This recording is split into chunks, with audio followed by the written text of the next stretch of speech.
الله نحمده ونستعينه ونستغفره ونؤمن به ونتوكل عليه ونعوذ بالله من شرور أنفسنا ومن سيئات أعمالنا من يهده الله فلا مضل له ومن يضلله فلا هادي له ونشهد أن لا إله إلا الله وحده لا شريك له ونشهد أن سيدنا ومولانا محمد صلى الله عليه وعلى آله وأصحابه وبارك وسلم الذي أرسله بالحق بشيرا ونذيرا وداعيا إلى الله بإذنه وسراجا منيرا أما بعد فقد قال الله تعالى في كلامه المجيد وفي فرقانه الحميد أعوذ بالله من الشيطان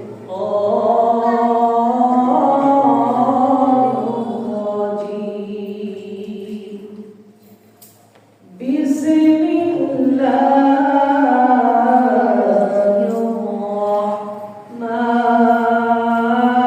الرحمن الرحيم سبحان الذي أسرى بعبده ليلا من المسجد الحرام إلى المسجد الأقصى إلى آخر الآية في شان حبيبه ومحبوبه ومعشوقه مخبرا وآمرا إن الله وملائكته يصلون على النبي يا أيها الذين آمنوا صلوا عليه وسلموا تسليما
নয়নের উজাসরে আমাদেরকে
দিলেন সুস্থ অবস্থা রাখবেন তিনি কে? আল্লাহ। আমাদেরকে খাওয়ান কে? আল্লাহ। আমাদেরকে পড়ান কে? আল্লাহ। সেই মহান রব্বুল আলামিনের ইজ্জতের দরবারে আমরা আল্লাহর শুকরিয়া জ্ঞাপন করছি। সকলে উচ্চ আওয়াজে আকাশ বাতাস মুখরিত করে সকলে একবার পড়ে ফেলে আলহামদুলিল্লাহ। আল্লাহ তাআলা আমাদের ভালোবাসেন বিধায় আমাদেরকে মসজিদে কবুল করেছেন, ঠিক কি না? যাদেরকে আল্লাহ তাআলা ভালোবাসে না তারা দেখেন আসতেও পারে না, ঠিক না? এই জায়গাটা জান্নাতের বাগান, কোনো সন্দেহ আছে নাকি? আল্লাহ ঘরটা এমনিতেই জান্নাতের বাগান, ঠিক কি না? বিনা দলিলে জান্নাতের বাগান আল্লাহ দেন, ঠিক কি না? কিন্তু হাদিসে পাকের মধ্যে রাসূলুল্লাহ সাল্লাল্লাহু আলাইহি ওয়াসাল্লাম ইরশাদ করেছেন, যে হাদিসটি ইমাম হাফিজুল হাদিস ইমাম জালালউদ্দিন সুয়ুতি রাহমাতুল্লাহ আলাইহি ফাতহুল কাবীরের মধ্যে হাদিসটি কোট করেছেন। ইমাম হিন্দি রাহমাতুল্লাহ আলাইহি কানজুল উম্মালের মধ্যে হাদিসটি কোট করেছেন এইভাবে, عن ابن عباس رضي الله عنه قال قال رسول الله صلى الله عليه وسلم إذا مررت برياض الجنة فادعوني يا رسول الله وما رياض الجنة قال مجالس العلم جلبل سبحان الله রাসূলুল্লাহ প্রিয় সাহাবী ইবনে আব্বাস রাদিয়াল্লাহু তাআলা থেকে হাদিস বর্ণিত, তিনি বলছেন আল্লাহর নবী রাহমাতুল্লাহ আলাইহি বলছেন, ইদা মারাতু বিরিয়াদিল জান্নাহ, সাহাবারা তোমরা যেখানে কোরআন হাদিসের আলোচনা দেখবা, ওইখানে কোরআন হাদিসের মজলিস দেখবা, ওইখানে তোমরা বসবা। সুবহানাল্লাহ। রাসূলুল্লাহ বলেন যখন তোমরা জান্নাতের বাগান দেখবা, বেহেশতের বাগান দেখবা, ওইখানে তোমরা বসবা, বসে বেহেশতের ফল ভক্ষণ করবা। সুবহানাল্লাহ। সাহাবায়ে কেরাম উপস্থিত প্রশ্ন করলেন, ফাদাউ ইলা ইয়া রাসূলুল্লাহ ওয়া মা রিয়াদুল জান্নাহ, নবী গো জান্নাতের বাগানটা কি, বেহেশতের বাগানটা কি? সুবহানাল্লাহ। রাসূলুল্লাহ বলেন ওয়ালা মাজালিসুল ইলম, যেখানে কোরআন হাদিসের আলোচনা হয়, যেখানে কোরআন হাদিসের চর্চা হয়, যেখানে কোরআন হাদিসের নসিহত হয়, ওটা সাধারণ কোনো জায়গা না, ওটাই জান্নাতের বাগান। সুবহানাল্লাহ। আজকে এমন একটি 27শে রজব পবিত্র শবে মিরাজ, রাসূলুল্লাহ সাল্লাল্লাহু আলাইহি ওয়াসাল্লাম এই দিনে আল্লাহ সুবহানাহু ওয়া তাআলার সাথে সাক্ষাৎ করতে গিয়েছেন, ঠিক কি না বলেন? এমন একটি বরকতপূর্ণ মজলিসে যে ব্যক্তি এসেছে সে বুঝতে হবে সে কাজে আসে রাসূল, ঠিক কি না? সে মুমিন, সে মুত্তাকি, ঠিক কি না? আর যে ব্যক্তি জানা সত্ত্বেও আসে নাই, সে আজকে বেহেশতের বাগান থেকে সে মাহরুম হয়ে গেল, ঠিক কি না বলেন? সে সওয়াব থেকে মাহরুম হয়ে গেল। আমরা যারা এসেছি আশা রাখি আল্লাহ সুবহানাহু ওয়া তাআলা কাল আসলে কিয়ামতে এই দিনে যে আমরা মসজিদে এসেছি, এই দিনের উসিলা করে আল্লাহ তাআলা আমাদেরকে নাজাত দিতেও পারে, ঠিক কি না বলেন? এবার ঠিক কি না? আল্লাহ চাইলেও কি দিতে পারে? নাজাত দিতে পারে। এজন্য আমরা এই দিনে আসা, আমরা আল্লাহ আমরা যেমন আপনার ইবাদত করতে পারি না, আমরা কুতুবে সেজদা দিতে পারি না, তেমন আমার আসলে আমাদের নাই। কিন্তু 27শে রজব পবিত্র শবে মিরাজের দিনে আমরা আপনার ঘর মসজিদে আমরা গিয়েছি, ঠিক কি না বলেন? আমরা কোরআন হাদিস থেকে আলোচনা শুনেছি, আল্লাহ এই দিনের উসিলা করে আপনি আমাদেরকে ক্ষমা করে দেন। আমরা বলার মধ্যে একটা কি, আমাদের একটা সার্টিফিকেট আছে, ঠিক কি না বলেন? আল্লাহর কাছে তো বলবো একটা সার্টিফিকেট করতে আছে না? চলে বলেন আল্লাহ এই দিনের উসিলা আমাদেরকে ক্ষমা করে দেন। সুবহানাল্লাহ। আপনি যে মসজিদে আসছেন, আল্লাহ দেখছে কি দেখে নাই? আল্লাহ দেখে কি দেখে নাই? আল্লাহ তাআলা বলেন কিরামান কাতিবিন ইয়ালামুনা মা তাফআলুন, পৃথিবীর মানুষ আমি তোমাদের দুই কাঁধের মধ্যে দুইটা ফেরেশতা লাগিয়ে দিয়েছি, তোমরা কি করো না করো সব কিছু এখানে ভিডিও হচ্ছে, রিপোর্ট হচ্ছে। সুবহানাল্লাহ। আপনি যে হেঁটে হেঁটে মসজিদে এসেছেন আল্লাহ দেখেছে, এমনকি আল্লাহ তাআলা ফেরেশতারাও ভিডিও করে রেখেছে, লিখে রেখেছে। সুবহানাল্লাহ। ভাইরা আমার সময় খুব স্বল্প, আমরা এশার আগ মুহূর্ত পর্যন্ত কয়েক মিনিট আমরা সব মিরাজে আলোচনা শুনে আমরা ইনশাআল্লাহ বিদায় নেব। আল্লাহ তাআলা আমাদেরকে বলা আপনাদেরকে শোনা তৌফিক দীক্ষা দান করুন, আমিন। আল্লাহ সুবহানাহু ওয়া তাআলা এই যে আমরা গত 2 জুমা আমরা শুদ্ধভাবে সব মিরাজের আলোচনা আমরা কোরআন হাদিস থেকে শুনেছি, আজ পরবর্তী বলে আমরা বিদায় নেব। আল্লাহ সুবহানাহু ওয়া তাআলা শবে মিরাজ এই দিনে সর্বপ্রসিদ্ধ ইমামদের মধ্যে যে রাসূলুল্লাহ সাল্লাল্লাহু আলাইহি ওয়াসাল্লাম যে শবে মিরাজে গিয়েছেন, আল্লাহ তাআলা যে রাসূলকে দাওয়াত দিয়ে ওখানে নিয়েছেন, সর্বোচ্চ ইমামদের গ্রহণযোগ্য মত হলো ওইখানে গিয়ে আশরাফে গিয়ে রাসূলুল্লাহ সাল্লাল্লাহু আলাইহি ওয়াসাল্লাম আল্লাহকে ওনার এই যে কপালে দুই চক্ষু মোবারক দিয়ে আল্লাহকে সচক্ষে দেখেছে। সুবহানাল্লাহ। এই মতটা হলো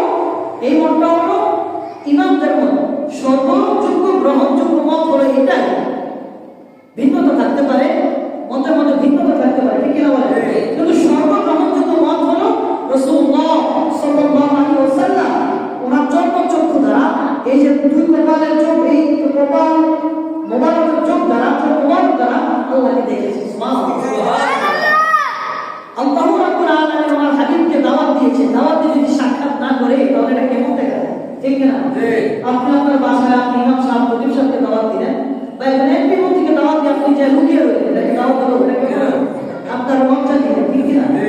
আপনি ইমাম সাহেব খতিব সাহেব এমপি মন্ত্রী সাহেবকে আপনি বাসা দাওয়াত দিয়ে, আপনার বাসস্থানে দাওয়াত দিয়ে বা আপনি যেখানে থাকেন ওখানে দাওয়াত দিয়ে যদি আপনি লুকিয়ে থাকেন, যদি আপনি আপ্যায়ন না করে লুকিয়ে থাকেন, তাহলে আপনি দাওয়াত দিলেন, মেহমানকে কি করলেন? অপমান করলেন। ঠিক কিনা বলেন? ঠিক কিনা? আপনি সুস্থ মস্তিষ্কে জবাব দেন। আল্লাহ সুবহানাহু ওয়া তাআলা ওনার প্রিয় হাবিবকে দাওয়াত দিয়েছেন, দাওয়াত দিয়ে আল্লাহ লুকিয়ে থাকবেন? এই কথা বলেন? ইমাম জালালউদ্দিন সুয়ুতী খাসাইসুল কুবরার প্রথম খণ্ডে হাদিস কোট করেছেন। আমি গত জুমার আগের জুমা আমি আপনাদের কাছে শেয়ার করেছিলাম যে ইমাম জালালউদ্দিন সুয়ুতী বলেছেন আল্লাহ তাআলা জিবরাইল বলেন, জিবরাইল যাও আমার হাবিবকে দাওয়াতনামা নিয়ে চলে যাও, দাওয়াতনামা নিয়ে ইনভাইট নিয়ে চলে যাও, গিয়ে বলবো আল্লাহ তাআলা আপনাকে দাওয়াত করেছে, আপনার দিদারে আল্লাহ তাআলা ধন্য হতে চায়। সুবহানাল্লাহ। জিবরাইল আল্লাহ তাআলা আদেশ অনুযায়ী জিবরাইল চলে আসলো, এসে দেখে আমার নবী হাতিমে কাবার কাছে শোয়া। কোথায় শোয়া? হাতিমে কাবার কাছে আমার নবী শুয়ে আছে। জিবরাইল আমার নবীকে আসার সময় জান্নাত থেকে দুই পেয়ালা পানি নিয়ে এসেছেন। সুবহানাল্লাহ। জিবরাইল এসে দেখে আমার নবী হাতিমে কাবার মধ্যে শোয়া। জিবরাইল আমার নবীর প্রথমবার ফেলে ওখানে বাম দিকে স্তরের নিচ থেকে কলমটা বের করে কলমটাকে আবার ফেলে কলম থেকে কালা রঙে ফেলে দিয়ে আমার নবীর কলমটা জমজমের পানি দ্বারা ধৌত করলেন। জমজমের পানি দ্বারা ধৌত করে আবার আমার নবীর কলমটা বাম স্তরের নিচে লাগিয়ে দিলেন, লাগিয়ে আমার নবীর প্রথমবার লাগিয়ে দিলেন। সুবহানাল্লাহ। সেখান থেকে জিবরাইল আমার নবীকে নিয়ে সর্বপ্রথম বাইতুল মুকাদ্দাস গেলেন। আল্লাহ বলেন সুবহানাল্লাযী আসরা বি'আবদিহি লাইলাম মিনাল মাসজিদিল হারাম ইলাল মাসজিদিল আকসা। জিবরাইল আমার নবীকে নিয়ে সর্বপ্রথম হাতিমে কাবা থেকে আমার নবীকে সর্বপ্রথম নিয়ে বাইতুল মুকাদ্দাস গেলেন। সেখান থেকে চন্দ্র, সূর্য, গ্রহ, উপগ্রহ, নক্ষত্র, প্লেট, ধূমকেতু, প্রথম আসমান, দ্বিতীয় আসমান, তৃতীয় আসমান, চতুর্থ আসমান, পঞ্চম আসমান, ষষ্ঠ আসমান, সপ্তম আসমান, লাস্ট আসমান, রামাকাম ৭০,০০০ করে পর্দা পেরিয়ে আরশে আজিমে নিয়ে গেলেন। এক রাতের মধ্যখানে এক রাতের অল্প কিছু সময়ে জিবরাইল আল্লাহ তাআলার আদেশে আমার নবীকে সাথে নিয়ে গেলেন। সুবহানাল্লাহ। আমার বন্ধুরা আমার আল্লাহ আমার প্রিয় হাবিবকে দাওয়াত দিয়ে, আল্লাহ সুবহানাহু ওয়া তাআলা প্রিয় হাবিবকে দাওয়াত দিয়ে আল্লাহ বলে, হাবিব আমার জন্য আপনি কি এনেছেন? সুবহানাল্লাহ। আমরা সমাজে হাদিয়া দেই কি দেই না? ইমাম সাহেবকে হাদিয়া দেই কি দেই না? খতিব সাহেবকে হাদিয়া দেই কি দেই না? বা কোনো মাওলানা মুফতি সাহেবকে আমরা হাদিয়া দেই, পাঞ্জাবি গিফট দেই, ঠিক না? বা আতর দেই, ঠিক না? সুরমা দেই, ঠিক না? বা টুপি উপহার দেই, হাদিয়া দেই।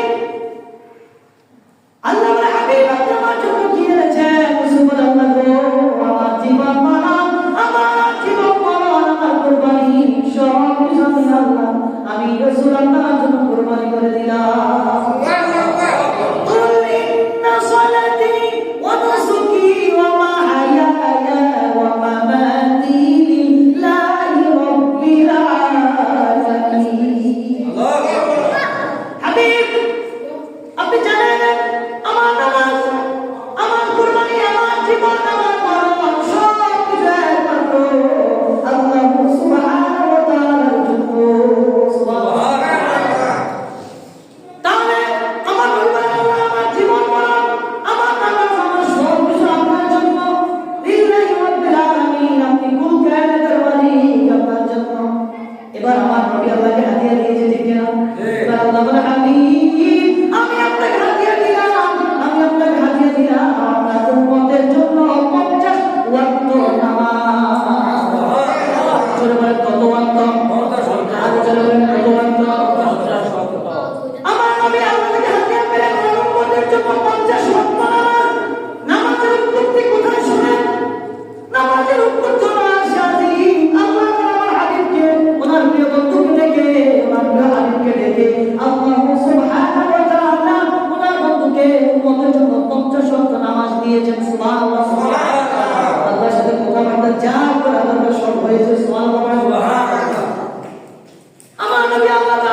ওয়াক্ত নামাজ আপনার উম্মতেরা আদায় করতে পারবে না, তাদের কষ্ট হয়ে যাবে।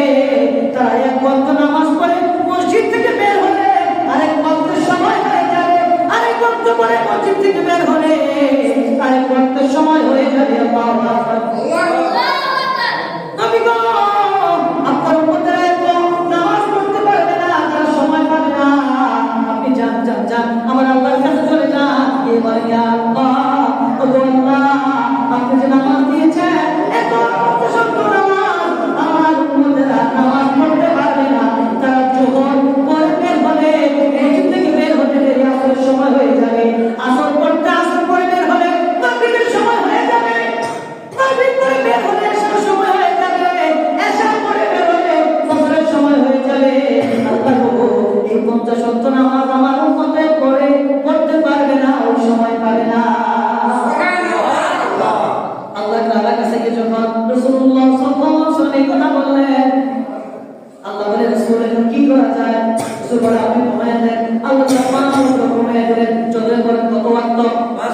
50 ওয়াক্ত থেকে আল্লাহ তাআলা 5 ওয়াক্ত কমিয়ে 45 ওয়াক্ত আমার রাসূলুল্লাহ প্রিয় বন্ধু উম্মতের জন্য দিয়ে দিলেন। সুবহানাল্লাহ। আমার নবী আমার আল্লাহ তাআলার কাছ থেকে বিদায় নিয়ে যখন ষষ্ঠ আসমান ভবন্তর চতুর্থ আসমান আসলে মুসা নবী দেখলেন আবার মুসা নবী দাঁড়িয়ে আছে। মুসা নবী বলে, ইয়া রাসূলুল্লাহ, ইয়া হাবিবাল্লাহ, প্রাণের নবী গো, আল্লাহ তাআলা আপনাকে কি সাজেস্ট করেছে, কি দিয়েছে? আল্লাহ রাসূলুল্লাহ বলে, ও মুসা, আমি তোমার কথা শুনে যখন আল্লাহ তাআলার কাছে গেলাম, আল্লাহ তাআলা 5 ওয়াক্ত কমিয়ে 50 ওয়াক্ত থেকে 5 ওয়াক্ত কমিয়ে 45 ওয়াক্ত করে দিয়েছে। মুসা নবী বলে, হায় হায়, ইয়া রাসূলুল্লাহ, ইয়া হাবিবাল্লাহ, প্রাণের নবী গো, আপনার উম্মতেরা তো 45 ওয়াক্ত নামাজ পড়তে পারবে না। এক ওয়াক্ত পড়ে বের হলে আরেক ওয়াক্তের সময় হয়ে যাবে, আরেক ওয়াক্ত পড়ে বের হলে আরেক ওয়াক্তের সময় হয়ে যাবে। 45 ওয়াক্ত নামাজ কখন পড়বে? তারা তো রেস্ট নেওয়ার সময় পাবে না, খাবার দাবারের সময় পাবে না। 45 ওয়াক্ত নামাজ তারা কখন পড়বে? তারা তো রিজিক, তাদের তো খাওয়া লাগবে, পড়া লাগবে, তারা রিজিকের সন্ধান করতে পারবে না। এক ওয়াক্ত নামাজ পড়লে তারা কখন তারা এই কাজ করবে? আপনি আবার যান আল্লাহর কাছে গিয়ে আবার বলেন সুবহানাল্লাহ, সুবহানাল্লাহ। আমার নবী আবার আল্লাহর কাছে গেলেন, দ্বিতীয়বার আবার আল্লাহর কাছে গেলেন। আল্লাহর কাছে গিয়ে বললেন, ও আল্লাহ, আমার উম্মত তো 45 ওয়াক্ত নামাজ পড়তে পারবে না, তাদের কষ্ট হয়ে যাবে, তাদের কষ্ট হয়ে যাবে। তারা এক ওয়াক্ত নামাজ পড়তে পারবে না, তারা এক ওয়াক্ত করে বের হলে আরেক ওয়াক্তের সময় হয়ে যাবে, আরেক ওয়াক্ত করে বের হলে আরেক ওয়াক্তের সময় হয়ে যাবে। আল্লাহ তো আপনি নামাজ পড়িয়ে দেন। আল্লাহ তাআলা আমার 45 ওয়াক্ত থেকে 5 ওয়াক্ত কমিয়ে 40 ওয়াক্ত করে দিয়েছে। এইভাবে একবার দুইবার নয়, আমার নবী 9 বার 5 বার 45 ওয়াক্ত আল্লাহ তাআলার কাছে গিয়ে কমিয়ে এনেছে। 9 বার গেলে কত হয়? 5 বার কত? 45। জোরে বলেন, 5 বার কত? 45। আমার নবী 9 বার গিয়ে এইভাবে আল্লাহ তাআলার কাছে 9 বার গিয়ে 5 বার 45 ওয়াক্ত নামাজ কমিয়ে 5 ওয়াক্ত করে দিয়েছে। এইজন্য কবি বলেন, সালাত কায়েম করো, সালাত কায়েম করো, হবে জান্নাতি তুমি, হবে জান্নাতি তুমি, দিবে কাল হাসরে শীতল ছায়ার আরশে আজিম, রব্বিয়ানা রব্বিয়ানা আজিম, বলেন না রব্বিয়ানা রব্বিয়ানা আজিম। নামাজ আছে, নামাজ আছে। আমার নবী আল্লাহ তাআলার কাছে 9 বার গিয়ে 5 বার 45 ওয়াক্ত নামাজ পড়িয়ে ওনার উম্মতের জন্য 5 ওয়াক্ত নামাজ জারি করেছে। ভাইরা আমার, বাবা আমার, যদি 50 ওয়াক্ত নামাজ হতো আমরা কি পড়তে পারতাম? এক ওয়াক্ত পরে আপনি বের হতেন, ওই কাবার মাইকে আল্লাহর কসম করে বলছি আরেক ওয়াক্তের সময় হয়ে যেত। কিন্তু আমার নবী রাহমাতুল লিল আলামিন ওনার উম্মতের কষ্ট হবে ভেবে আমার নবী 45 ওয়াক্ত নামাজ বাদ দিয়ে 5 ওয়াক্ত নামাজ জারি রেখেছে। আমার বন্ধুরা, আমার নবী 5 ওয়াক্ত নামাজ দিয়ে চলে আসলেন। আমার নবীকে সহিহ বুখারী হাদিস, আমার নবীকে সাহাবায়ে কেরাম প্রশ্ন করতে শুরু করলো, ইয়া রাসূলুল্লাহ, আপনি ঈশ্বরে মিরাজে গেলেন, আমাদেরকে বলেন। বা বেদুইনরা আমার নবীকে জিজ্ঞেস করতে গেল, আমার নবীকে জিজ্ঞেস করতে লাগলো,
রহমাতুল্লাহ আলাইহি তাফসীর ইবনে কাসির মধ্যে বলেন আল্লাহর 5000 নাম, আমার নবীরও 5000 নাম।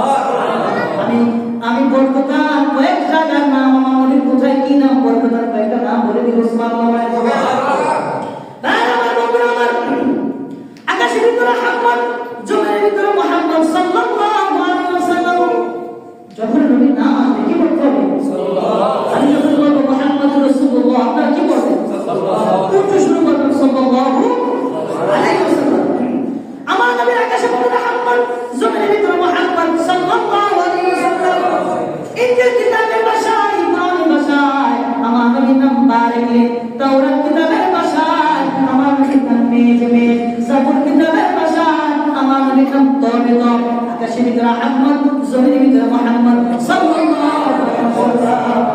সিদরাতুল মুনতাহায় নবীর নাম সিফাতুল্লাহ, আরশের ভিতরে নবীর নাম মুস্তাফা, লাউহে মাহফুজে নবীর নাম রাসূলুল্লাহ। ওরে আরশের ভিতরে নিয়া আমার রাসূলুল্লাহকে যে কুরসির মধ্যে আল্লাহ তাআলা বসালেন, ওই কুরসির মধ্যে আমার নূর নবীর নাম হচ্ছে হাবিবুল্লাহ।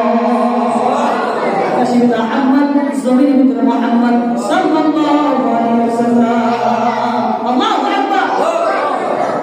প্রথম আকাশে নবীর নাম ইরতিজা, দ্বিতীয় আকাশে নবীর নাম মুরতাজা, তৃতীয় আকাশে নবীর নাম মুজাক্কির, চতুর্থ আকাশে নবীর নাম মাহি, পঞ্চম আকাশে নবীর নাম মুলাহিম, ষষ্ঠ আকাশে নবীর নাম তুষার, সপ্তম আকাশে নবীর নাম হচ্ছে মুহাম্মদ। সুবহানাল্লাহ।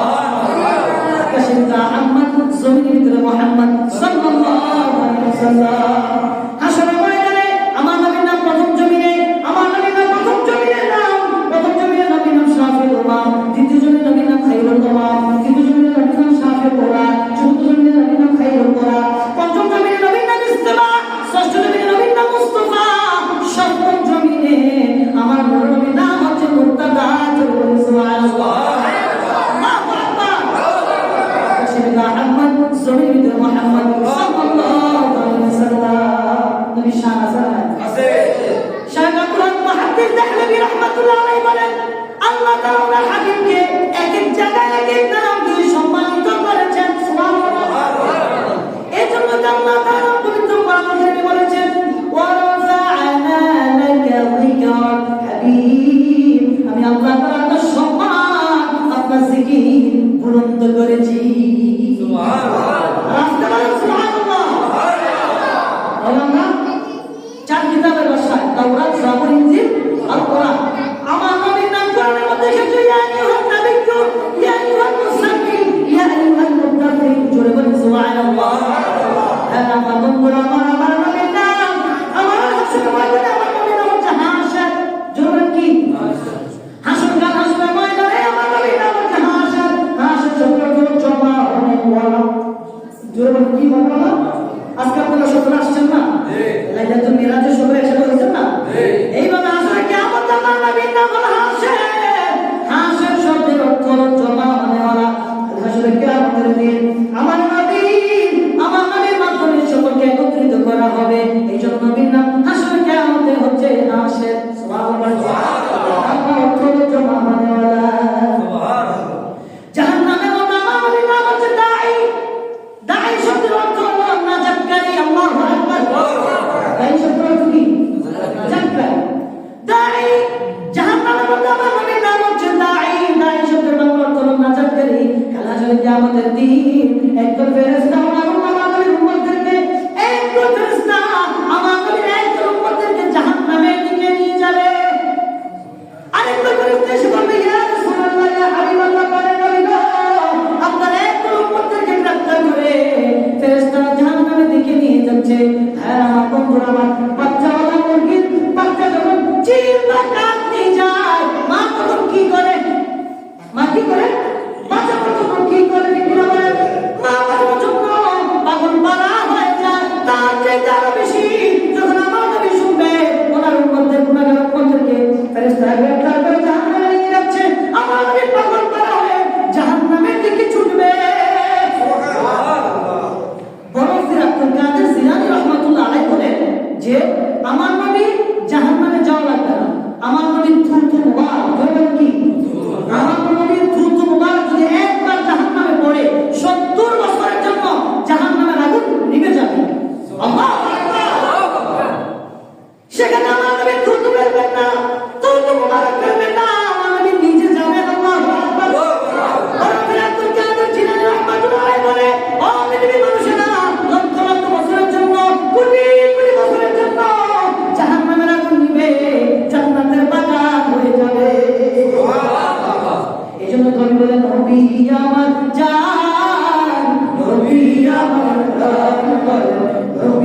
আমার জান, নবী আমার জান, বলেন নবী আমার জান, নবী আমার জান। আশিকের রাসূলের আওয়াজ কেমন হবে না আর জোরে বলো, নবী আমার জান, নবী আমার জান, নবী আমার জান, নবী আমার জান। নবীর কাছে গেলে পাইবা, নবীর কাছে গেলে পাইবা মাওলাজির সন্ধান। নবী আমার জান, নবী আমার জান, নবী আমার জান, নবী আমার জান, নবী আমার জান, নবী আমার জান। সেনাপতি ছিলেন নবী বদরের ময়দান, দাদা মুবারক শহীদ করলেন উহুদের ময়দান।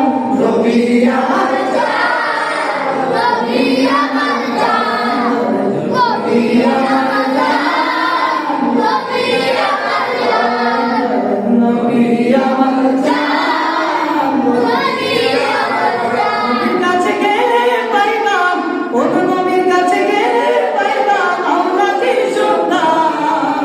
নবী আমার জান, নবী আমার জান, নবী আমার জান, নবী আমার জান। নবীর চরিত্র খুলকে আজিম সাক্ষী আল কুরআন। ঠিক কি না বলেন? নবীর চরিত্র খুলকে আজিম সাক্ষী আল কুরআন। ওই নবীজির ধরলে দামান, ওই নবীজির ধরলে দামান, সফল দু জাহান। নবী আমার জান, নবী আমার জান, নবী আমার জান, নবী আমার জান, নবী আমার জান, নবী আমার জান, নবী আমার জান, নবী আমার জান। নবীর কাছে গেলে পাইবা, নবীর কাছে গেলে পাইবা মাওলাজির সন্ধান। নবী আমার জান, নবী আমার জান, নবী আমার জান, নবী আমার জান। মারহাবা। তাহলে নবীজির কাছে গেলে কাকে পাওয়া যাবে? আল্লাহকে পাওয়া যাবে। সরাসরি আল্লাহকে পাবেন। আল্লাহ পাওয়া, নবী পাওয়া পাওয়া। মনে রাখবেন, আল্লাহ পাওয়া, নবী আল্লাহ মানা, নবী মানা হয়। নবী মানা, আল্লাহ মানা হয়। আল্লাহু আকবার। আপনি 4 নম্বর পারা সূরা, আর 4 নম্বর পারা সূরা নিসা মধ্যে আসছে রাসূলুল্লাহ বলেছেন, মান ইউতি'র রাসূলা ফাকাদ আতা আল্লাহ। আল্লাহ নিজে বলেছেন সূরা নিসার 80 নম্বর আয়াত, মান ইউতি'র রাসূলা ফাকাদ আতা আল্লাহ। যে ব্যক্তি রাসূলের ইতাআত করবে, আনুগত্য করবে, অনুসরণ করবে, ফাকাদ আতা আল্লাহ, সে শুধু আল্লাহর ইতাআত করলো, আল্লাহ হওয়ার আনুগত্য করলো, আল্লাহ হওয়ার অনুসরণ করলো। সুবহানাল্লাহ। আসতে বলেন সুবহানাল্লাহ। সুবহানাল্লাহ। তাহলে আল্লাহ মানা, নবী মানা হয়। নবী মানা, আল্লাহ মানা হয়। ঠিক কি না বলেন? নবীকে মানতেন, অটোমেটিক্যালি আল্লাহকে পেয়ে যায়। সুবহানাল্লাহ। তাহলে ভাইরা আমার, আমরা মাঝে কথা বলতেছিলাম, জাহান্নামের মধ্যে আমার নবীর নাম দাঈ। দাঈ শব্দের অর্থ হলো নাজাতকারী। একদল ফেরেশতা আমার নবীর উম্মতদেরকে জাহান্নামের দিকে নিয়ে যাবে। আরেকদল ফেরেশতা সে বলবে, ইয়া রাসূলুল্লাহ, ইয়া হাবিবাল্লাহ, তাআলা নবী গো, আপনার একদল উম্মতকে গ্রেফতার করে ফেরেশতারা জাহান্নামের দিকে নিয়ে যাচ্ছে। আমার নবী জাহান্নামের কথা শুনে জাহান্নামের দিকে আমার নবী দৌড় দিতে শুরু করবেন, পাগল পাড়ার মতো ছুটে যাবেন। সুবহানাল্লাহ। সুবহানাল্লাহ। এইজন্য বলেন আব্দুল কাদের জিলানী রাহমাতুল্লাহ বলেন, আমার নবীর দ্রুত মানব যদি একবার জাহান্নামে পড়ে 70 বছরের জন্য জাহান্নামের আগুন নিভে যাবে। ওখানে আমার নবী দ্রুত মানব ফেলবেন না, আমার নবী নিজে যাবেন। আব্দুল কাদের জিলানী রাহমাতুল্লাহ বলেন, 1-2 লক্ষ নয়, লক্ষ লক্ষ কোটি কোটি বছরের জন্য জাহান্নামের আগুন নিভে জান্নাতের বাগান হয়ে যাবে। সুবহানাল্লাহ।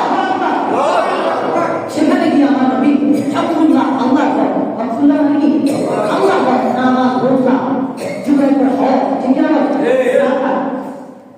জাকাত তো ইয়াদের হয়, যারা সময় করে মিসকিন বসে, তাহলে নামাজ রোজা হজ, এভাবে হকুল্লাহ, আল্লাহ তো হক আছে, আল্লাহ হকুল্লাহ এবং হকুল ইবাদ হলো বান্দার হক।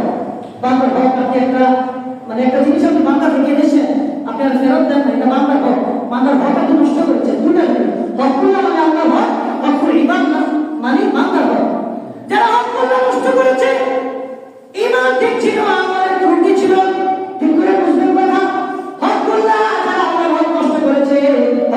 এবার বান্দার হক নষ্ট করে নাই, অর্থাৎ ঈমান ঠিক ছিল, আমলে ত্রুটি ছিল। ঈমান ঠিক ছিল, আমলে ত্রুটি ছিল, এই জন্য গ্রেফতার হয়েছে। ওই সমস্ত লোকদেরকে আমার নবী জাহান্নাম থেকে টেনে টেনে আল্লাহর জান্নাতে পাঠিয়ে দিবে। আর যারা হকুল ঈমান, যারা বান্দার হক নষ্ট করেছে, বান্দার সম্পদ আত্মসাৎ করেছে, বান্দার হক খেয়েছে, যাকাত ফরজ হয়েছে যাকাত দেয় নাই, তার সদকা দেওয়ার প্রয়োজন ছিল সেটা দেয় নাই, বান্দার হক নষ্ট করেছে, হক করে এবার যারা, ওই সমস্ত লোকদেরকে আমার নবী আনবে না। অর্থাৎ যে ব্যক্তি আমারে আর যে ব্যক্তির ঈমান ঠিক ছিল, আমার ত্রুটি ছিল, ওই সমস্ত লোকদেরকে আমার নবী টেনে টেনে জান্নাতে পাঠিয়ে দিবে। সুবহানাল্লাহ। এই জন্য আমার নবীর নাম জাহান্নামের দাঈ, দাঈ শব্দের অর্থ নাজাতকারী। তারপরে জান্নাতে আমার নবীর নাম কাসেম। জোরে বলেন জান্নাতে আমার নবীর নাম কি? আর জোরে বলেন জান্নাতের মধ্যে আমার নবীর নাম কি? জান্নাতের মধ্যে আমার নবীর নাম কাসেম। কাসেম শব্দের অর্থ বন্টনকারী। জোরে বলেন কি গাড়ি? বাংলা অর্থ বন্টনকারী। আমার জান্নাত সৃষ্টি করেছেন আমার আল্লাহ, কিন্তু জান্নাত বন্টনের 100% দায়িত্ব দিয়েছেন আমার আপনার নবীকে। আল্লাহু আকবার। ওয়া তাশহিদু আহমদ জমিন বিনতে মুহাম্মদ সাল্লাল্লাহু আলাইহি ওয়াসাল্লাম। আল্লাহু আকবার। এজন্য নবীর শানে এক এক জায়গায় শায়খ আব্দুল হক মুহাম্মদ তাহিরি রাহমাতুল্লাহ আলাইহি বলেন, আমার নবী এক এক জায়গায় এক এক স্থানে আল্লাহ তাআলা এক এক নাম দিয়ে নবীকে আলাদা সম্মানিত করেছেন, আলাদা প্রমোশন দিয়েছেন। আল্লাহু আকবার।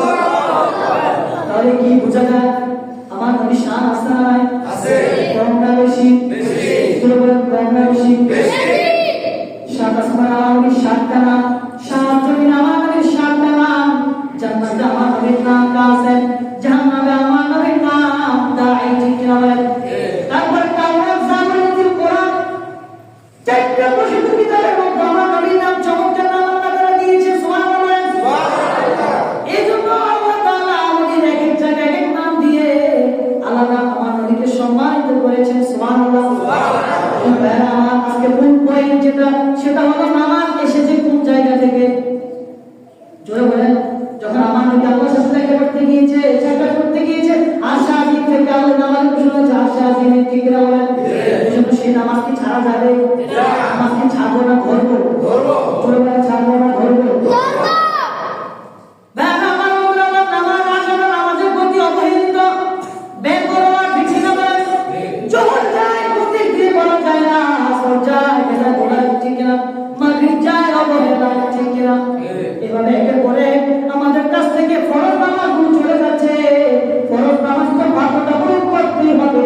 আর যদি আপনি আল্লাহর কাছে যেতে চান, আল্লাহর মহব্বতের বান্দা হতে চান, তাহলে বেশি বেশি নফল ইবাদত করতে হবে। কি ইবাদত? কি ইবাদত?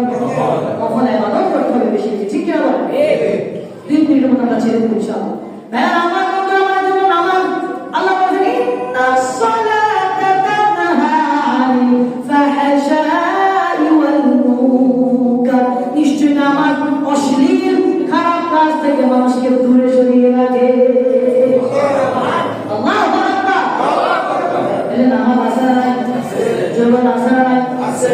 যে ব্যক্তি নামাজের হেফাজত করবে, নামাজ পড়বে, ওই ব্যক্তি ওই নামাজ আসবে কিয়ামতের দিন ওই ব্যক্তির জন্য নূর হয়ে যাবে, নাজাতের দলিল হয়ে যাবে। সুবহানাল্লাহ। সুবহানাল্লাহ। আর যে ব্যক্তি নামাজ পড়বে না, নামাজের হেফাজত করবে না, ওই ব্যক্তির জন্য আসবে কিয়ামতের দিন নামাজ দূর হবে না, দলিল হবে না, বরং তার হাসর হবে মা কারুর সাথে, ফিরআউনের সাথে, হামানের সাথে। চিল্লে বলে নাউযুবিল্লাহ।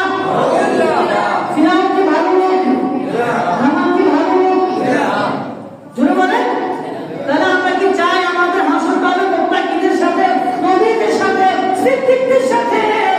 আর যদি বলেন না না না, আম্বিয়াদের সাথে আমাদের হাসর হওয়ার দরকার নাই, সিদ্দিকদের সাথে আমাদের হাসর হওয়ার দরকার নাই, নবীদের সাথে আমাদের হাসর হওয়ার প্রয়োজন নাই। আমাদের হাসর হবে কারুনের সাথে, ফিরআউনের সাথে, হামানের সাথে। তাইলে আপনি নামাজ না পড়লেও চলবে। তাহলে নামাজ না পড়লেও চলবে। আপনি যদি চিন্তা করেন যে আমার সাথে ফেরাউনের সাথে হোক, সমস্যা নেই। তাহলে আপনি নামাজ মিস দিবেন। আর যদি চিন্তা করেন না আমার হাসর হবে নবীদের সাথে, সিদ্দিকদের সাথে, ঠিক না বলেন, শহীদদের সাথে, সুবহানাল্লাহ, মুত্তাকিদের সাথে আমার হাসরটা হওয়া দরকার। তাহলে আপনি নামাজ পড়বেন, কি পড়বেন? কারণ নামাজ এটা সাধারণ কোনো জিনিস না, নামাজ পড়তে হবে। as-salatu নূরুন, নামাজ হলো নূর। নামাজ কি? জোর, নামাজ কি? নূর। নামাজ হলো নূর। নামাজ পড়লে দেখবেন বান্দার কপালে চেহারাটা উজ্জ্বল বেড়ে যাবে। আল্লাহু আকবার। ওই কাবার থেকে আল্লাহর কসম করে বলছি, যে ব্যক্তি নামাজ পড়বে তার চেহারার উজ্জ্বলতা বাড়বে। যতবার ওযু করবে তার চেহারার মধ্যে উজ্জ্বলতা বেড়ে যাবে। সিজদা দিবে, চেহারার সৌন্দর্য বাড়বে, স্মার্টনেস বাড়বে। আল্লাহু আকবার। যদি আপনি সুন্দর হতে চান, শরীরের ফিটনেস যদি ঠিক রাখতে চান, তাহলে 5 ওয়াক্ত নামাজ মসজিদে এসে পড়েন। আপনার শরীর স্বাস্থ্য ভালো থাকবে, চেহারার সৌন্দর্য বাড়বে, চোখের সৌন্দর্য বেড়ে যাবে, নাকের সৌন্দর্য বেড়ে যাবে, ঠোঁটের সৌন্দর্য বেড়ে যাবে, আপনার শরীরের সৌন্দর্য বেড়ে যাবে। আল্লাহু আকবার। নামাজ পড়বেন কার জন্য? নাকি লোক দেখানো করবেন? মানুষের সন্তুষ্টির জন্য পড়বেন? একজনের জন্য আমরা ইবাদত করব, তিনি কে? আর আসতে বলেন, তিনি কে? ভাইরা আমার, বন্ধুরা আমার, এই জন্য আল্লাহ আমাদেরকে 5 ওয়াক্ত নামাজ পড়ার তৌফিক ভিক্ষা দান করুন, আমিন। তারপরে রাসূলুল্লাহ সাল্লাল্লাহু আলাইহি ওয়াসাল্লাম যে মেরাজে গিয়েছেন, এই মেরাজ আমরা বিশ্বাস করার। আপনি কেন মেরাজ করেন? আপনি আজকে আপনি এই যে মসজিদে এত সুন্দরভাবে একটা মনোরম, এই যে সুন্দর পরিবেশে আপনি যে আজকে এই যে দোয়ার আয়োজন করেছেন, লাইলাতুল মিরাজের আপনি যে আয়োজন করেছেন, আপনি কেন করেছেন? একটাই মেসেজ, সেটা হলো আপনার যে যারা আমাদের ছেলে সন্তান বা আমাদের ভাতিজা যারা রয়েছে, আগামী প্রজন্মকে এই মেসেজটা দেওয়া যে লাইলাতুল মিরাজ নামে একটি ঘটনা রয়েছে, ঠিক কিনা? লাইলাতুল মিরাজ নামে একটি ঘটনা রয়েছে, যে লাইলাতুল মিরাজের দিন আল্লাহ তাআলা হাবিবকে দাওয়াত দিয়ে তার সাথে সাক্ষাৎ করতে নিয়ে গিয়েছে, ঠিক কিনা? দেশের যে অবস্থা, একটা হাদিস শোনাবো, জাস্ট একটা হাদিস।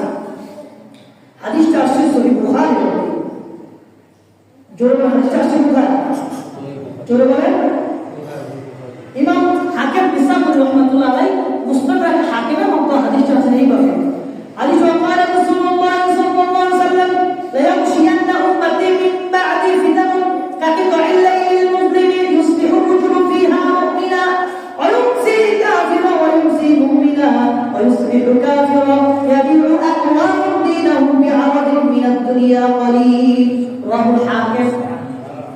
আমার বন্ধুরা, আল্লাহ নবী রাহমাতুল আলামিন বলেছেন, আমার উম্মতকে আমার পরে ফিতনা ফাসাদের সময় ফিতনা ফাসাদ আমার উম্মতদেরকে আচ্ছন্ন করে ফেলবে, ঘেরাও করে ফেলবে।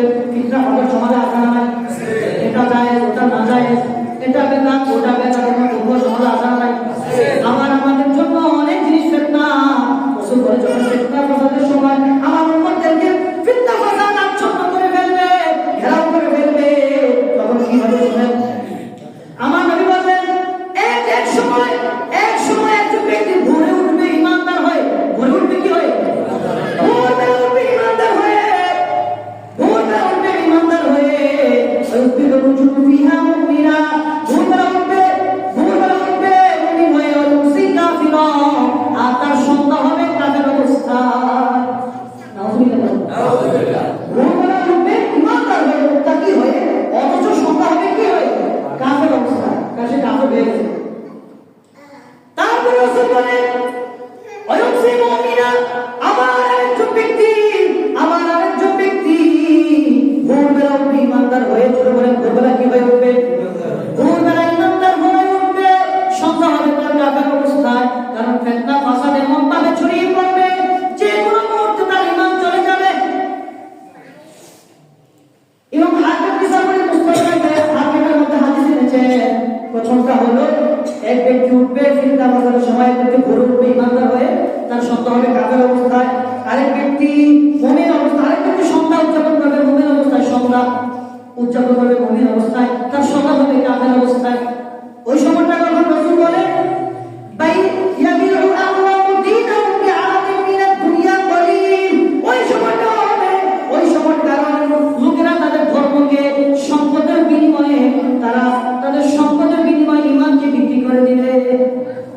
সমাজে এমন আলেম আছে না নাই? আছে না নাই? এমন আলেম আছে দেখবেন সম্পদের বিনিময়ে, টাকার বিনিময়ে নিজের ইমানকে বিক্রি করে দেয়, নিজের দ্বীনকে বিক্রি করে দেয়, নিজের আকীদাকে বিক্রি করে দেয়। ঠিক কিনা বলেন? আমরা নিজে বসে রাখি আছি, ইমান ছাড়বো না। ঠিক কিনা? আমাদের আকীদা হলো সুন্নাত ওয়াল জামাত। আল্লাহ তাআলা যতটুকু কথা বলেছি, আল্লাহ সুবহানাহু ওয়া তাআলা আমাকে তারপর আপনাদেরকে আমল করার তৌফিক দান করুন। আমিন। আমাদের পাঁচ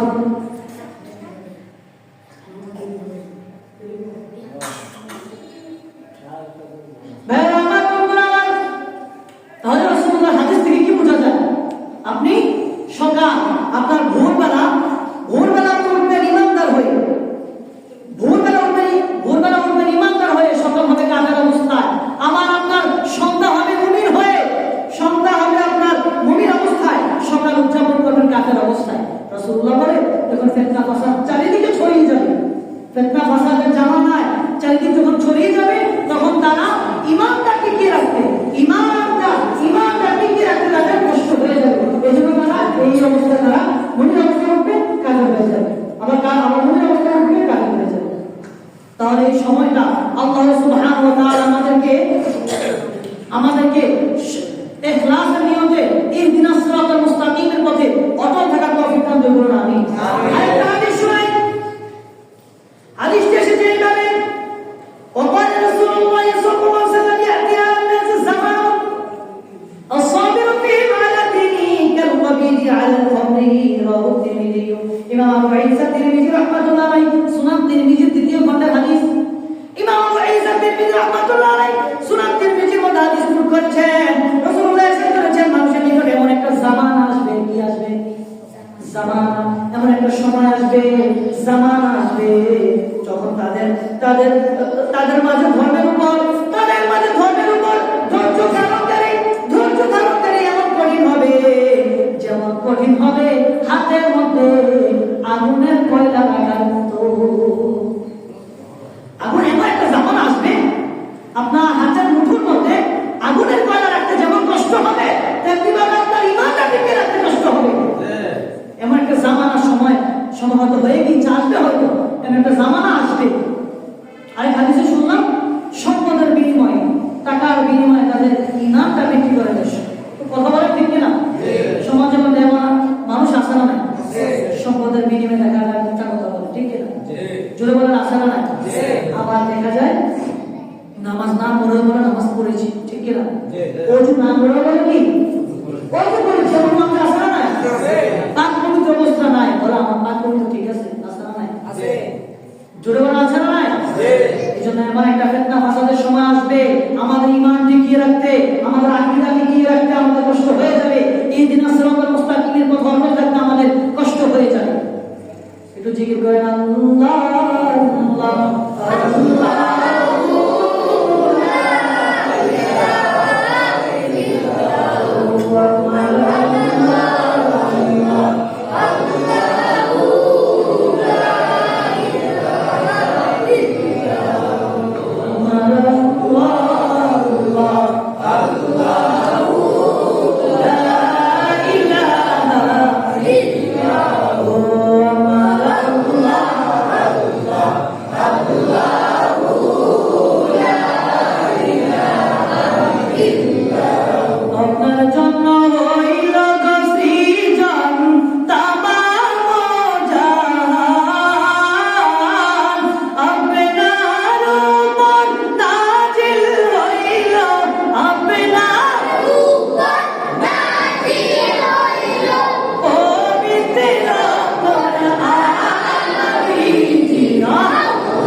আসা যাবে নাকি?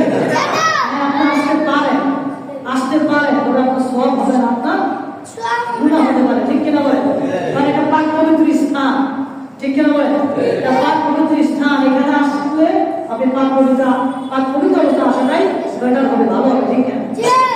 তো ভাইরা আমার, বন্ধুরা, মাঝে কথা বলতেছিলাম, তাহলে নামাজ কি আমরা পড়বো না ছেড়ে দিব? জোহরে আসবো কি আসবো না? আসরে আসবো কি আসবো না? মাগরিবের সাথে চার ওয়াক্ত আসবো, কিন্তু ফজর আসবো না। হ্যাঁ, ঠান্ডা শীত, ঠিক কিনা বলে? ফজরে অনেকে তো চার ওয়াক্তে আসে না, শীতের সময় আসবে কিভাবে, ঠিক কিনা বলে?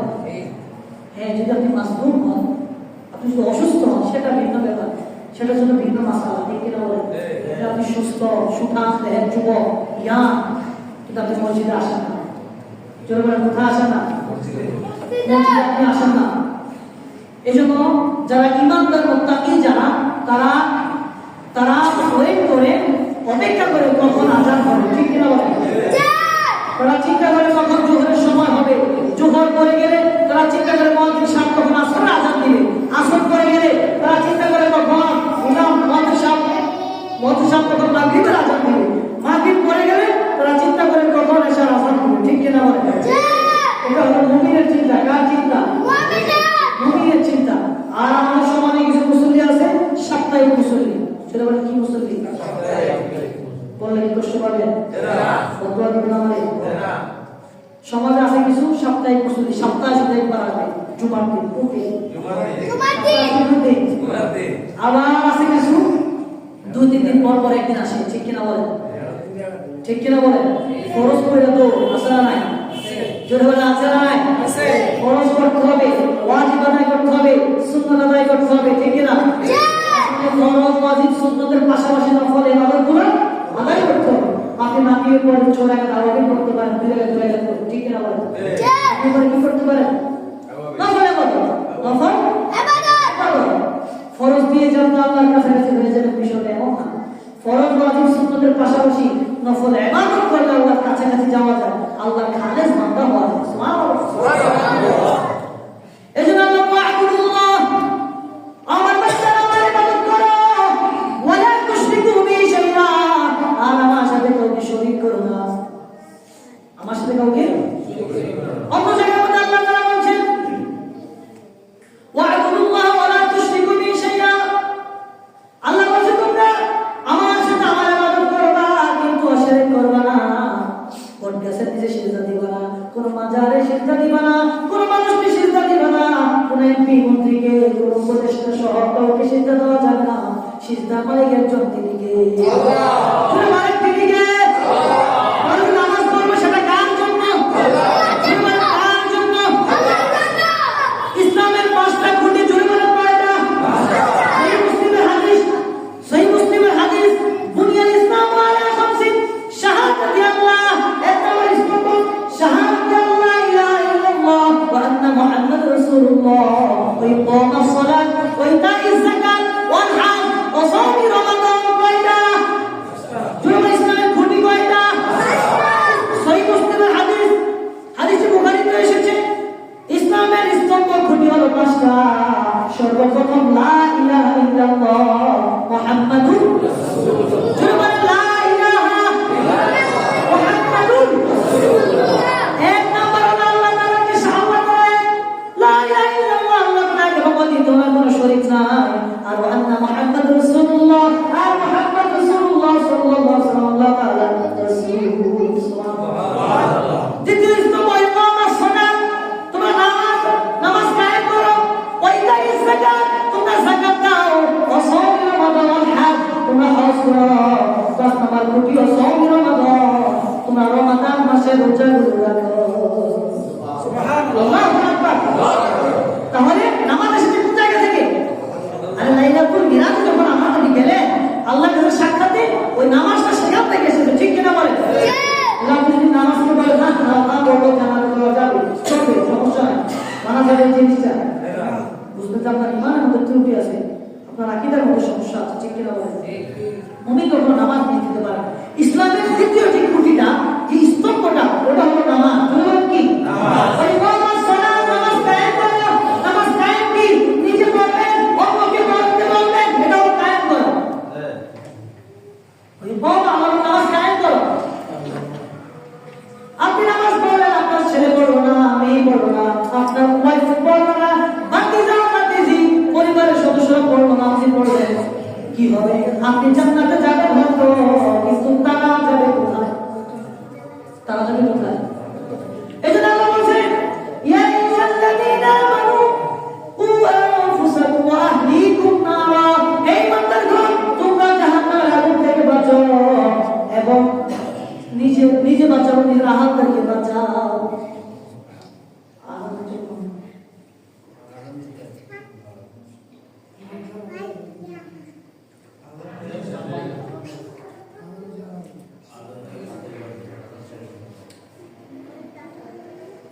তাহলে আল্লাহ বলছে কু আনফুসাকুম ওয়া আহলিকুম নারা, তুমি জাহান্নামের আগুন থেকে বাঁচো এবং এবং তোমার আহলে বায়া তোমার পরিবার পরিজনদেরকে জাহান্নামের আগুন থেকে বাঁচাও। সুবহানাল্লাহ। আমার বন্ধুরা আমার, এজন্য নামাজ পড়বেন। আল্লাহ বলে ওয়াকাম সালাত ওয়া ইতাইস যাকাত, আল্লাহ তোমার সালাত কায়েম করো, যাকাত দাও। ওয়া আরকাউ মা'আর রাকিঈন, আর তোমার রুকুকারীদের সাথে রুকু করো। সুবহানাল্লাহ। নামাজ পড়বেন, তাহলে আপনি নামাজ পড়বেন তার জন্য, আল্লাহর জন্য। নিজে পড়বেন, নিজের আহলে বায়া যারা যারা আপনার বাসা বাড়িতে পরিবার পরিজন যারা রয়েছে সবাইকে নামাজ তাকিদ দিবেন। এটা হলো নামাজ কায়েম করা। নিজে পড়বেন, অন্যকে পড়ার তাকিদ দিবেন। ঠিক আছে? তারপর ইসলামের তৃতীয় কুটু এটাই যাকাত। যাকাত দিবেন। যাকাত যাদের উপরে ফরজ তারা যাকাত দিতে হবে। যাকাতের সম্পর্কটা গরিব মিসকিনদের, ঠিক আছে? যাকাত দেন গরিব মিসকিনদের। এই জন্য আপনারা যাকাত দিবেন। যে যারা ব্যবসা করে, যারা ধন সম্পদ যারা অর্জন করে, তারা যদি যাকাত না দেয়, সমাজ যদি যাকাত না দেয়, দেখবেন তাদের সমস্যা হয়। ঠিক কিনা বলেন? যেমন ঠিক কিনা? যারা লঞ্চ স্টিমার যারা চালায়, লঞ্চের যাকাত তারা তাড়াতাড়ি দিয়ে দেয়। ঠিক কিনা? যেমন ঠিক কিনা? ভাই আমার বন্ধুরা, আমার জন্য যাকাত দিতে হবে। ওয়াল হাজ, জীবনে একবার হজ করতে হবে। জীবনে কতবার? আপনার সামর্থ্যের মধ্যে বলেন হুজুর হজ করতে অনেক টাকা লাগে, আল্লাহ বলে না বারবার করে। জীবনে একবার যখন আপনার হজ উপরে খরচ হবে, যখন আপনার নেশার পরিমাণ সম্পদ হবে, হজ খরচ হবে, তখন আপনি হজ করবেন। বাইতুল্লাহ শরীফ যাবেন, রওজা মুবারকে যাবেন, মদিনা মুনাওয়ারা, ঠিক আছে? মক্কাতুল মুকাররমা, মদিনাতুল মুনাওয়ারায় যাবেন। আপনার অপরকম একটা অনুভূতি হবে। ঠিক কিনা বলেন? বাইতুল্লাহ তো আপনি তাওয়াফ করবেন, আবার যখন আপনি মদিনা শরীফে যাবেন, মদিনা শরীফের গ্রাম, মদিনা শরীফ গেলে আপনার অন্যরকম একটা ফিল আসবে। ঠিক কিনা বলেন? এই জন্য রাসূল বলছে যারা হজ করলো কিন্তু আমার রওজার কাছে আসলো না, তারা আমার উপরে জুলুম করলো। কি করলো? কি করলো? হজ করলো কিন্তু আমার রওজা জিয়ারত করলো না, আমার উপরে জুলুম করলো। আর যে ব্যক্তি মানসার কবরি, যে ব্যক্তি আমার রওজা, যে ব্যক্তি আমার ওফাতের পর আমার রওজা জিয়ারত করলো, মানসার কবরি জামাতাহু শাফাআতি, রাসূল কিয়ামতের দিন ওই ব্যক্তিকে শাফাআত করা আমি নবীর উপরে ওয়াজিব হয়ে যাবে। সুবহানাল্লাহ। মানসার কবরি জামাতাহু শাফাআতি, যে ব্যক্তি আমার রওজা মুবারক জিয়ারত করলো, তাকে আসলে কিয়ামতের কঠিন মুসিবতে শাফাআত করা আমি নবীর উপরে ওয়াজিব হয়ে যাবে। সুবহানাল্লাহ। আমার তৌফিক দিলে বিদায় যত কথা বলেছি, আল্লাহ আমাদেরকে